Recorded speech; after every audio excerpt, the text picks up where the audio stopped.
بسم اللہ الرحمن الرحیم ان الذین یلحدون فی آیاتنا لا یخفون علینا۔ درود شریف پڑھ لیجیے۔ اللہم صلی علی سیدنا مولانا محمد وعلی آل سیدنا و مولانا محمد وبارک وسلم۔ اللہ تعالیٰ نے فرمایا جو لوگ ہماری آیات میں الحاد کرتے ہیں وہ ہم سے چھپ نہیں سکتے، وہ ہمارے سامنے ہیں۔ الحاد کا معنی کیا ہے؟ الحاد یہ لحد سے لیا گیا ہے۔ لحد اس قبر کو کہا جاتا ہے کہ جیسے سعودیہ وغیرہ میں لوگ لحد بناتے ہیں، نیچے کی طرف قبر کھدوا دیا اور پھر ایک سائڈ دائیں طرف پھر دیوار سے نیچے وہاں ایک کھڈا سا بنا دیا جاتا ہے اور میت کو قبر میں اتارنے کے بعد اس کھڈے میں داخل کر دیا جاتا ہے۔ چونکہ قبر اوپر سے نیچے سیدھی جا رہی ہے اور پھر ایک طرف کو جھک جاتی ہے تو اس لیے اس کو لحد کہا جاتا ہے۔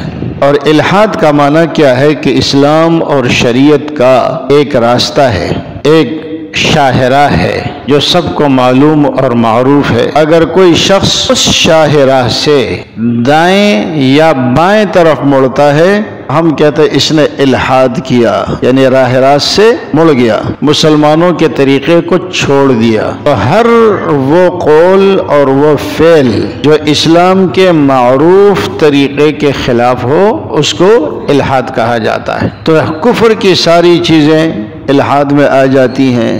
مثال کے طور پر ایک چیز مسلمانوں کے اندر شروع سے رائج ہے، مثلا تراویح ہے۔ 8 اور 20 کا اختلاف تو ہو سکتا ہے لیکن تراویح کا منکر کوئی نہیں ہے مسلمانوں میں۔ اہل سنت میں تراویح کا منکر کوئی نہیں ہے۔ 8 اور 20 کا اختلاف وہ اپنی جگہ، مگر انکار کوئی نہیں کرتا۔ تو اب دیکھیں شروع سے امت میں ایک طریقہ چلا آ رہا ہے، اب اسی طریقے میں ایک طرف کو مڑ رہا ہے تو یہ بھی الحاد کی ایک قسم ہے۔ ہمیں مقصود کیا ہے کہ جو راستہ ہمیں شریعت نے دیا ہے ہم اس راستے پر چلے۔ یا جیسے کہ اگر کوئی شخص شروع سے لے کر امت میں یہ عقیدہ چلا آ رہا ہے کہ قرآن کریم کی جو آیت ہے ما کان محمد ابا احد من رجالکم ولکن رسول اللہ وخاتم النبیین، اس کا معنی اور مفہوم ساری امت نے اس سے مراد کیا لیا ہے؟ آخری نبی۔ اور جب بات آتی ہے مرزا قادیانی تک تو اپنی زندگی کے 61 سال تک وہ بھی یہی ترجمہ کرتا ہے آخری نبی، وہ بھی معنی یہی لیتا ہے آخری نبی، وہ بھی مدعی نبوت کو کافر،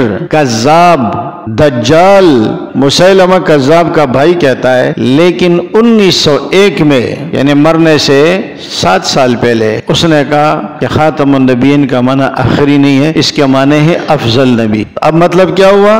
وہ مسلمانوں کی راہ سے ہٹ گیا۔ اس کو تعویل نہیں کہتے، اس کو کیا کہتے؟ تحریف اور الحاد۔ تو الحاد کا معنی امید ہے آپ کو سمجھ آ گیا ہوگا۔ لیکن ہمارے زمانے میں، اس زمانے میں جب ہم ملحد یا الحاد کا لفظ استعمال کرتے ہیں تو اس سے مراد منکر خدا ہوتا ہے، اللہ کا منکر۔ ظاہر ہے کہ جب کوئی شخص اللہ کو نہیں مانے گا تو وہ تو سب کچھ کا منکر ہو گیا۔ وہ نہ اللہ کو مانتا ہے، نہ رسول کو مانتا ہے، نہ قیامت کو مانتا ہے، نہ بنانے والے کو مانتا ہے، نہ برزخ کو مانتا ہے، نہ جنت اور جہنم کو مانتا ہے، نہ پل صراط کو مانتا ہے۔ اور مرزا قادیانی بھی بعض معاملات میں یہ گڑبڑ کر جاتا تھا کہ یہ بات عقل کے خلاف ہے اس لیے میں اسے قبول نہیں کرتا۔ یہ الحاد ایک ایسی بیماری ہے، ہر گمراہی جو اٹھتی ہے نا وہ جہالت کی وجہ سے اٹھتی ہے۔ لوگوں کے پاس کم علمی ہوتی ہے، لوگ مسئلے کو سمجھ نہیں پاتے تو جہالت کی وجہ سے وہ گمراہی اٹھ جاتی ہے۔ الحاد واحد گمراہی ہے جو علم کی وجہ سے اٹھتا ہے۔ کسی گاؤں دیہات میں ان پڑھ آدمی آپ کو کبھی ملحد نہیں ملے گا۔ ملحد آپ کو جو بھی ملے گا وہ پڑھا لکھا ہوگا اور اس کی خوش فہمی یہ ہوتی ہے کہ میں پڑھا لکھا ہوں۔ بھائی آپ جو پڑھے لکھے وہ اور چیزیں، یہ اور چیزیں، یہاں ٹانگ مت اڑاؤ۔ اور الحاد کی پہلی سیڑھی کیا ہے؟ مولوی سے بدگمانی۔ اور اس میں ملحد کا اتنا قصور بھی نہیں ہے۔ مولویوں نے اپنے آپس کے اختلافات کو اس حد تک آگے کر دیا ہے، ضد بازی میں اس حد تک آگے ہو چکے ہیں۔ اور پچھلے دنوں ایک صاحب کی تقریر سنا، وہ ایک ہندو کا واقعہ بیان کر رہا تھا، کہہ رہے کہ ہندو ہوں کوئی وہابی تو نہیں ہوں۔ ایک بہت بڑے پیر صاحب ہے، نام نہیں لیتا، بہت بڑے پیر صاحب ہے، وہ تقریر کر رہا ہے، کہتا ہے کہ مجھ سے ایک آدمی نے پوچھا کہ میں عمرے پہ جا رہا ہوں، میں کون سی دعا مانگوں؟ میں نے کہا قرآن پڑھ، فلاں فلاں دعا پڑھ۔ کہتا ہے مجھے نہیں آتا۔ میں نے کہا کلمہ پڑھتے رہو، کہتا ہے وہ بھی نہیں آتا۔ میں نے کہا بسم اللہ پڑھو. اب یہ تو جھوٹی بول رہا ہے نا, مسلمان کیسے ہوگا جس کو کلمہ نہ آئے؟ کہتا ہے مجھے بسم اللہ بھی نہیں آتی. تو میں نے کہا تو طواف کے دوران وہابیوں کو گالیاں دیا کرو, اس پہ تجھے اجر ملے گا. بہت بڑے پیر صاحب ہے اور بڑے بڑے علماء بیٹھے ہیں, دانت دکھا کے ہنس رہے ہیں. خدا کے بندو, کیا تعلیم دے رہے ہیں ہم اپنی عوام کو چھوٹے چھوٹے مسئلوں کی وجہ سے. اب اگلا بندہ جب دیکھتا ہے کہ مولوی یہ بھی قرآن پڑھ رہا ہے, یہ بھی قرآن پڑھ رہا ہے, وہ بھی قرآن پڑھ رہا ہے, مولوی ایک دوسرے کے اوپر کفر کے فتوے لگا رہے ہیں, اگر یہ مولوی کافر ہے تو میں کہاں کا مسلمان رہ سکتا ہوں؟ ایک دفعہ میں یہ راستے پہ جا رہا تھا تو ایک صاحب ملا, کہتے ہیں آپ کے بارے میں مجھے کسی نے کہا ہے کہ آپ لوگ درود نہیں پڑھتے. میں نے کہا پڑھتے ہیں؟ کون کہتا ہے کہ درود نہیں پڑھتے؟ میں نے سنا ہے. میں نے کہا پڑھتے ہیں. میں نے یہ سنا ہے کہ آپ لوگ کلمہ بھی نہیں پڑھتے.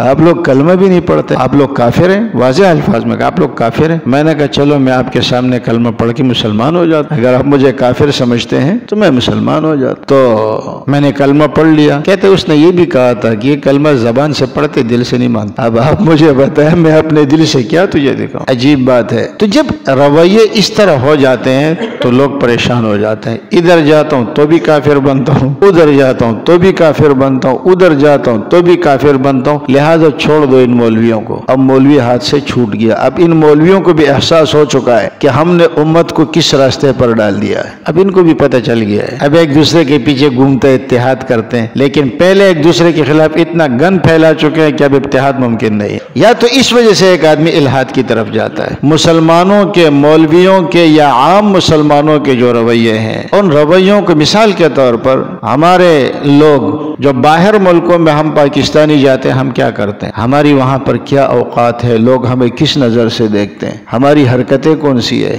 تو ان حرکتوں کو دیکھ کر لوگ اسلام سے متنفر ہو جاتے ہیں. حالانکہ مسلمان اور چیز ہے اور اسلام اور چیز ہے. رسول اللہ صلی اللہ علیہ وسلم کی تعلیمات کا نام اسلام ہے اور ان افراد کا نام مسلمان ہے. مسلمان کی وجہ سے ہم اسلام کو برا نہیں کہہ سکتے. اگر کوئی شخص تبلیغی جماعت کا ہے, یہ ہماری بڑی کمزوری ہے, تبلیغی جماعت کا کوئی شخص ہے اور وہ آپ کے مزاج کے مطابق نہیں ہے تو ہم تبلیغ کو گالیاں دینا شروع کر دیتے ہیں. بھئی تبلیغ کو کیوں گالیاں دے رہے ہو؟ وہ تو ایک فرد ہے. اب ایک مولوی ہے, اس نے کوئی الٹی حرکت کر دی, اب سارے مولویوں کو گالیاں دینا شروع کر دیا. یا یہ ہوتا ہے کہ وہ اپنے لیے آسانی چاہتا ہے. اب وہ کہے گا صبح رات کو اٹھو, 3:30-4 بجے سحری کرو, پھر فجر کی نماز کے لیے آ جاؤ, پھر اس کے بعد جا کے درس میں بھی بیٹھو, پھر اشراق بھی پڑھو, اور پھر جا کے تلاوت بھی کرو, پھر اس کے بعد سارا دن بھوکا رہو. اس سے بہتر یہ ہے کہ ان تمام چیزوں کا انکار کر دو, کہانی ختم ہو جائے گی. اچھا, وہ لوگ ہمیں بڑے ترس کی نگاہ سے دیکھتے ہیں. وہ ہم سے کہتے ہیں کہ دیکھو یہ مسلمان بیچارے جتنے بھی ہیں نا, مولویوں نے ان کو پاگل بنایا ہوا ہے. یہ مولوی ان سے روزے رکھوا رہے, یہ مولوی ان سے نمازیں پڑھوا رہے ہیں. اللہ کے بندو, رمضان کا مہینہ آتا ہے, مسلمانوں کے چہرے کھل جاتے ہیں, مسجدیں بھر جاتی ہیں, مسلمان خوش ہوتے ہیں کہ اللہ نے ہمیں ایک اور رمضان نصیب کر دیا. ملحد کو فکر لگی ہوئی ہے کہ روزہ کیوں رکھ رہا ہے, یہ تراویح کیوں پڑھ رہا ہے, یہ تلاوت کیوں کر رہا ہے, کیوں؟